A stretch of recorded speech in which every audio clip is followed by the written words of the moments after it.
I don't know how to start this. There's a personal connection. It was the name of this guy. He is Ernie Bach Sr., I should say, is an icon in Massachusetts, particularly on the North Shore, because they had like one of the biggest car dealerships in like a whole section of Massachusetts, and you'd hear the ads all the time. And I'll tell the story afterwards about how I met Ernie Bach.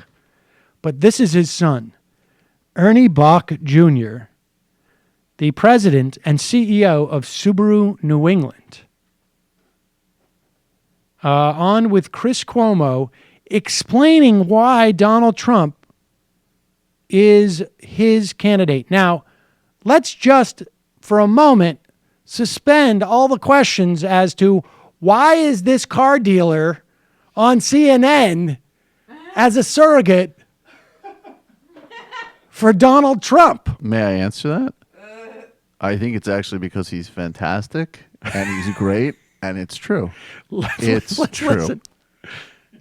ABM, why does Trump to you rise above a Cruz, a Rubio, a Bush, a Kasich? Because he's business-minded, and I don't think we've really had a president that has been this business-minded. We've had pro-business presidents and we've had anti-business presidents, but I think Mr. Trump will really take the economy and make it better.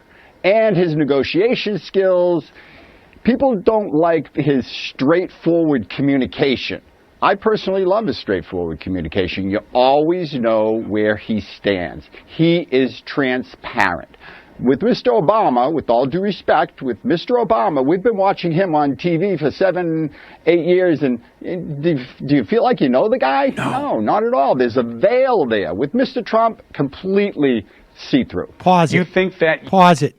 There is, it's like he's wearing a burqa or something. Like, I don't feel like I know the president, and I've been watching TV for 7 years. Like, dude, I want to get to know you. Stop being so closed off and whatnot. Hello, dude. Why not have like one of those like VH1 behind the scenes type of things with you so we get a sense of who you are? It's not all darkness. Like, I wouldn't mind. Like, look, you want to show me how you pray to Mecca? Show me. Yeah. You want to show me how you hate the white man? Show me. I want to get to know you as a dude. I've only been watching The Apprentice for 5 years, and I feel like I totally know who Donald Trump is. He's a guy with a sweet-ass jet, and he's like, you're fired, or you're not fired. I'm hiring you. Meanwhile, Barack Obama is all like, things are happening over here, but they're also happening over there. I'm giving a speech. And I'm giving a speech, Look and I'm at talking, me. and this is my family, and this is what I believe, and I'm president, but I don't get it. I've been watching Barack understand Obama for 7 years, and I've never heard him say once, you're fired. What's that about? You have confidence, or tell me why you have confidence that you would want Donald Trump deciding whether or not to bomb in another country or making any of the very heady decisions they have to make. Very, very heady decisions. I would, well, we had a first-time senator making those decisions. I think that he can make the decisions as well as anybody else. I mean, who's more qualified? You know, you got to think of it like this. It's 2:00 in the morning, and there's a few, girls at the bar. You have to go home with one of them. So you have to pick who you're with. I think Mr. Trump is the best qualified. Hold on a second, Ernie.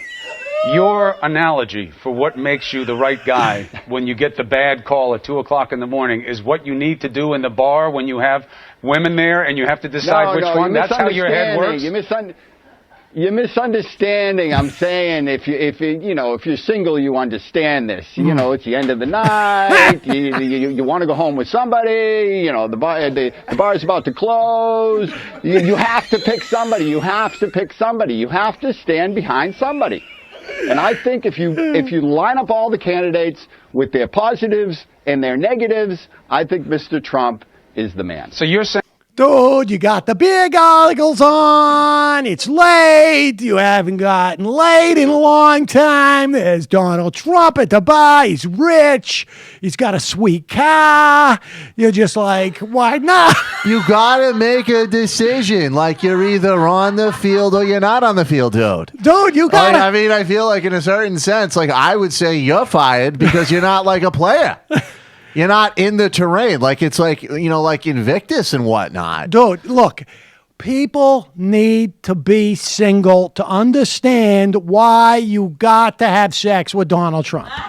If you're single, you're in a bar, you roll up and you go, wow, sweet ass, Mr. Trump. Dude, It's the 3 bar o'clock in the is morning. closing. The bar is closing. They've Who's already left? done final call. I don't Who's think you left? understand what I'm saying, Chris. Look, you told the other candidates, right, that you didn't want to get involved in something because you've got so much work to do at the dealership.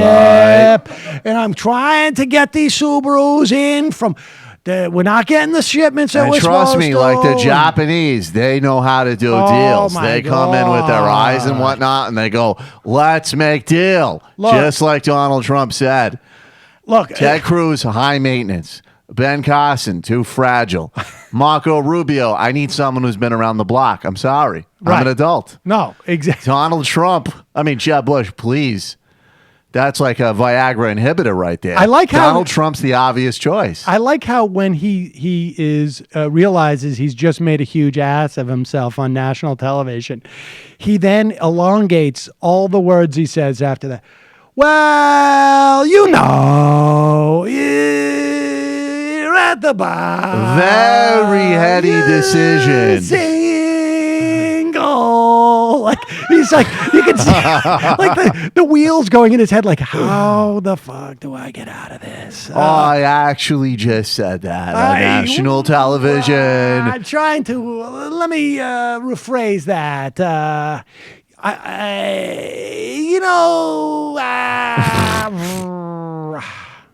That was so good. Dude, forget it. I'm going all in.